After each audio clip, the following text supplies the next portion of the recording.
నమస్కారం. నేను మీ వేణుగోపాల్ రెడ్డి ఫ్రమ్ జోష్ ఇన్నోవేషన్స్ ప్రైవేట్ లిమిటెడ్. ఈరోజు ప్రతి పేరెంటు ప్రతి పేరెంటు కాలేజీకి పోయినప్పుడు ఎట్టా ఈ కాలేజీ మంచిదా కాదా అని తెలుసుకోవడంలో చాలా కన్ఫ్యూజన్ ఉంది పేరెంట్స్కి. ఈ మధ్య నా దగ్గరికి ఒక ఇద్దరు ముగ్గురు పేరెంట్స్ వచ్చారనమాట. ఈ కాలేజీలో ఎవరైతే జూనియర్ కాలేజీలో ఉన్నారో ఈ ఈ యొక్క యూనివర్సిటీతో టైప్ పెట్టేసుకుంటారు. ఉదాహరణకి చాలా జూనియర్ కాలేజ్కి వోక్సన్ యూనివర్సిటీతో టైప్ ఉంది. వీళ్ళు ఏం చేస్తున్నారంటే ఆహా వోక్సన్ ఓహో అని అన్ని మొత్తం 3D పిక్చర్లు వేసి చూపించేస్తున్నారు. కాలేజీకి పోతున్నారు అనమాట. కాలేజీకి పోయిన తర్వాత ఎక్కడ ఎంక్వైరీ చేయాలి? ఇప్పుడు ప్రతి వాళ్ళు కూడా ఏం చేస్తారంటే మనం పెళ్లి చూపులు జరిగింది అనుకోండి, ఉన్నంతా మేకప్ వేసి బ్రహ్మాండంగా చూపిస్తారు. కానీ మొహం కడిగిన తర్వాత కదా మొహాన్ని చూడాలా? ఇది అందరికీ తెలిసిన లాజిక్కే కదా. మీరు ఏం చేస్తున్నారంటే మేకప్ వేసినటువంటి మొహాన్ని చూసేసి వచ్చేస్తున్నారు. అది కాదు చేయాల్సింది. నాట్ ఓన్లీ వోక్సన్ యూనివర్సిటీ అంటలేదు, ఎనీ యూనివర్సిటీ.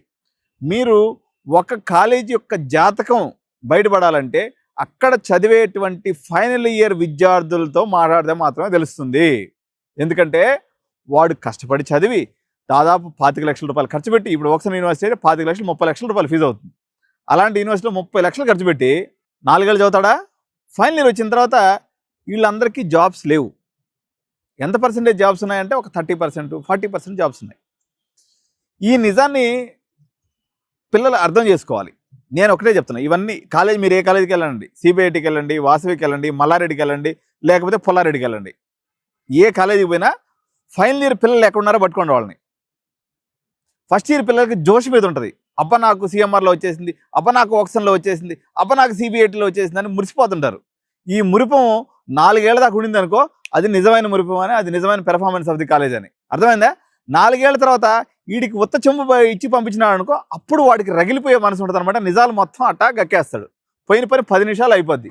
ఆడి బిల్డింగ్లు, ఆడి పెయింటింగ్లు, వాడి స్విమ్మింగ్ పూల్స్ ఎందుకు మనకి? అది కదా ఇన్ఫ్రాస్ట్రక్చర్ అనేది ఒక పార్ట్. ఎంత పార్టు? 100% అనుకుంటే టోటల్ ఇంజనీరింగ్ అడ్మిషన్లో మీకు ఈ యొక్క ఏదైతే ఉందో మన కాలేజ్ ఇన్ఫ్రాస్ట్రక్చర్ ఏదైతే ఉందో అది కేవలం ఒక 30% పార్ట్. 70% ప్లేస్మెంటే పార్టు. సార్ మాకు ఉద్యోగం అవసరం లేదు, మా వాడు ఎంజాయ్ చేస్తూ చదువుకొని వచ్చేయాలి అయితే. కానీ కాక మామూలుగా 100 మందిలో యావరేజ్న కనీసం ఒక అట్ట కాదండి, మీరు ఫైనల్ ఇయర్ బ్యాచ్ ఎక్కడ ఉందో వెళ్తారు. నేరుగా వెళ్ళిన తర్వాత 4 పిల్లలతో మాట్లాడండి. కాలేజ్ విజిట్ చేసినప్పుడు ఎక్కువ టైం ఏం పడదు మీకు. లేకపోతే 5 మందితో మాట్లాడండి. 5 మందిలో కనీసం 2 స్టూడెంట్స్ బాగుందని చెప్తే అది యావరేజ్ కాలేజ్ అని లెక్క. 3 స్టూడెంట్స్ బాగుందని చెప్పారనుకోండి 5 మందిలో, అబ్బో ఇక అది సూపర్ కాలేజ్ అని లెక్క.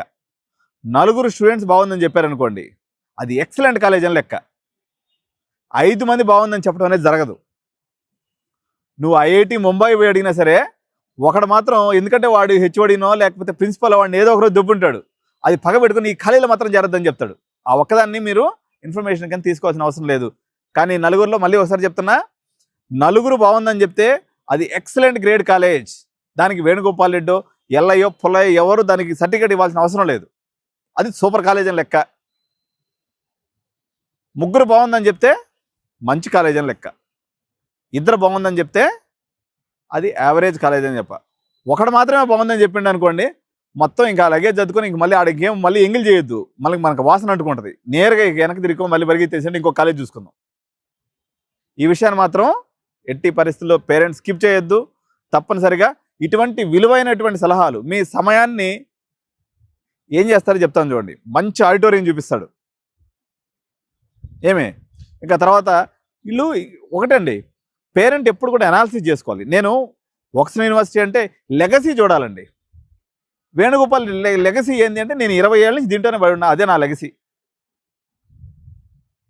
ఒకడు వస్తాడు, నేను ఇప్పటికిప్పుడే టిప్ టాప్గా రెడీ అయిపోయి అద్దెకోట వేసుకొని వచ్చేస్తాడు అనమాట. అద్దెకోట అంటే తెలుసు కదా, పెళ్ళప్పుడు కోట్ లేకపోతే మనం అద్దెకి తెచ్చుకుంటాం కోటు. అట్టాడు కోట్ వేసుకొని వచ్చి లక్కలగా చెప్పేసి మొత్తం అసలు ఇది సూపర్ ఆహా ఓహో అని చెప్పేస్తాడు. మీరు ఆహా ఓహో అని చెప్పగానే ఆ 3D ప్రింటింగ్ కానీ మీరు అని డబ్బులు కట్టేసి వస్తారు. లెగసీ. ఇప్పుడు నేను ఒక ఎగ్జాంపుల్ చెప్తాను. మరొక ఎగ్జాంపుల్ ఏంటండి, Woxsen university versus MS Ramaiah university. MS Ramaiah మా తాత పుట్టక ముందు పుట్టిండు. అది ఎప్పుడు 1920లో పిహెచ్డి ఇంజనీరింగ్ కాలేజ్ అని మనకి కోయంబత్తూర్లో ఉంటుంది. 1927 ఎస్టాబ్లిష్మెంట్. ఎంఎస్ రామయ్య యూనివర్సిటీలో 23 లక్షలకి బీటెక్ అయిపోతున్నప్పుడు వోక్సన్ యూనివర్సిటీలో 40 లక్షలు కట్టడం అనేది ఏం లాజిక్ మీరు చెప్పండి? ఇది కేవలం మార్కెట్ జిమ్మికి తప్ప మరొకటి కాదు. పేరు ఊరు లేనటువంటి యూనివర్సిటీస్ వచ్చేసి మీరు 3D ప్రింట్ వేయంగానే మీరు పోయి జాయిన్ అవ్వద్దు. అక్కడ ఉన్నటువంటి ఫైనల్ ఇయర్ పిల్లలతో మాట్లాడండి. వాళ్ళు ఎటువంటి కష్టాల్లో ఉన్నారో తెలుసుకోండి. 5 మందితో ఫైనల్ ఇయర్ పిల్లలతో మాట్లాడకుండా ఏ కాలేజీలోనూ అడ్మిషన్ తీసుకోవద్దని చెప్పేసి పేరెంట్స్ అందరికీ నేను చేతులు జోడించి మనవి చేస్తున్నాను అనమాట. Thank you so much. జై హింద్.